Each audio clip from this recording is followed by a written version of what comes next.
Hi friends, ഈ ട്യൂട്ടോറിയലിൽ ഞാൻ പറയാൻ ഉദ്ദേശിക്കുന്നത് ഫയൽ ന്യൂ എങ്ങനെ ഒരു ക്യാൻവാസ് ക്രിയേറ്റ് ചെയ്യാം എന്നതാണ്. ഇതിൽ നിങ്ങൾക്ക് അനവധി ഓപ്ഷൻസ് കാണാൻ കഴിയും. ഇതിൽ നെയിം എന്നത് നിങ്ങളുടെ ഫയലിൻ്റെ പേരാണ്. അതിന് നിങ്ങൾക്ക് എന്തെങ്കിലും പേര് കൊടുക്കാം നിങ്ങൾക്ക് വേണ്ട. ഞാൻ ബൈക്ക് എന്ന് കൊടുക്കുന്നു, ബൈക്ക്. പിന്നെ വെബ്, ഇതെന്താണെന്നാൽ ഫോട്ടോഷോപ്പ് തന്നെ, അതായത് അഡോബ് എന്ന കമ്പനി തന്നെ നിരവധി പേജുകൾ ഓൾറെഡി ക്രിയേറ്റ് ചെയ്ത് വെച്ചിരിക്കുന്നതാണ്. അതായത് ഡിഫോൾട്ട് ഫോട്ടോഷോപ്പ് സൈസ് എന്ന് കഴിഞ്ഞാൽ 16.02 11.09 സെൻറ്റിമീറ്റർ എന്നൊരു സൈസാണ് ക്യാൻവാസിൻ്റെ നീളവും വീതിയും. അതുപോലെ തന്നെ US പേപ്പർ, ഇൻ്റർനാഷണൽ പേപ്പർ.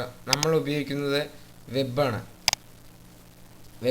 ഏകദേശം കറക്റ്റായ ഒരു പേജ്. പിന്നെ അതിൻ്റെ റെസൊല്യൂഷൻ എന്ന് പറയുന്നത് കമ്പ്യൂട്ടർ യൂസിനാണെങ്കിൽ 72 പിക്സലും ഫോട്ടോ പ്രിൻ്റ് ചെയ്യുകയാണെങ്കിൽ 300 പിക്സലും ആണ് ഇതിൻ്റെ ക്രമം.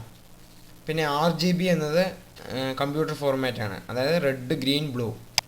CMYK എന്നത് പ്രിൻ്ററിൻ്റെ ഫോർമാറ്റാണ്. ഇപ്പോൾ ഏതെങ്കിലും പേജ് ഞങ്ങൾ ക്രിയേറ്റ് ചെയ്ത് അത് പ്രിൻ്റ് ചെയ്യുകയാണെങ്കിൽ അതിനെ CMYK മോഡാണ് സെലക്ട് ചെയ്യേണ്ടത്. ഈ ബിറ്റ് എന്ന് പറഞ്ഞാൽ അതിൻ്റെ ഫയൽ സൈസ് ഇൻക്രീസും ചെയ്യും, ക്ലിയർ കൂട്ടും, ബിറ്റ് ഡെപ്ത് കൂട്ടും. പിന്നെ ബാക്ക്ഗ്രൗണ്ട് കളർ വൈറ്റ് ആണ് എപ്പോഴും അഭികാമ്യം. അഡ്വാൻസ്ഡ് ഓപ്ഷൻസ് നമ്മൾക്ക് ആവശ്യമില്ല എന്നല്ല, അതധികം ആരും യൂസ് ചെയ്യുക. അത് അഡ്വാൻസ്ഡ് ആയുള്ള ഓപ്ഷൻസ് ആണ്. ഇത്രയുമാണ് ഇതിലുള്ളത്. ഇപ്പോൾ നിങ്ങൾക്ക് ഈ സൈസ് വേണമെങ്കിൽ നിങ്ങൾക്ക് മാറ്റി എഴുതാം, 540 × 450. എന്നിട്ട് ഈ സൈസ് വേണമെങ്കിൽ നിങ്ങൾക്ക് ഈ റെസൊല്യൂഷനും സൈസും എല്ലാം വേണമെങ്കിൽ നിങ്ങൾ സേവ് ചെയ്ത് വയ്ക്കാം. അതിന് സേവ് പ്രീസെറ്റ് കൊടുത്ത് പ്രീസെറ്റിന് നെയിം കൊടുക്കുക, എനിത്തിങ് ബൈക്ക്.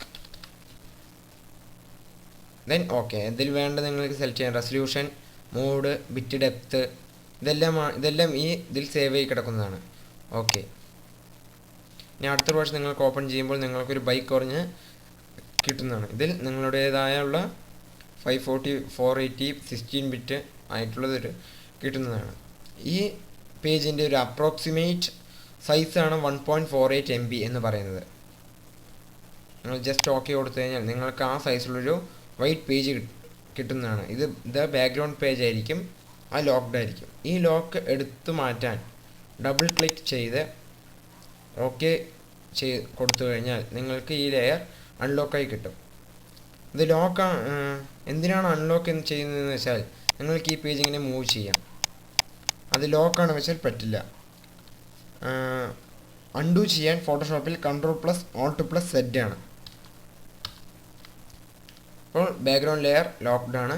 നിങ്ങൾക്ക് മൂവ് ടൂൾ ഉപയോഗിച്ച് നീക്കുവാൻ കഴിയില്ല, കാരണം ലോക്കാണ്.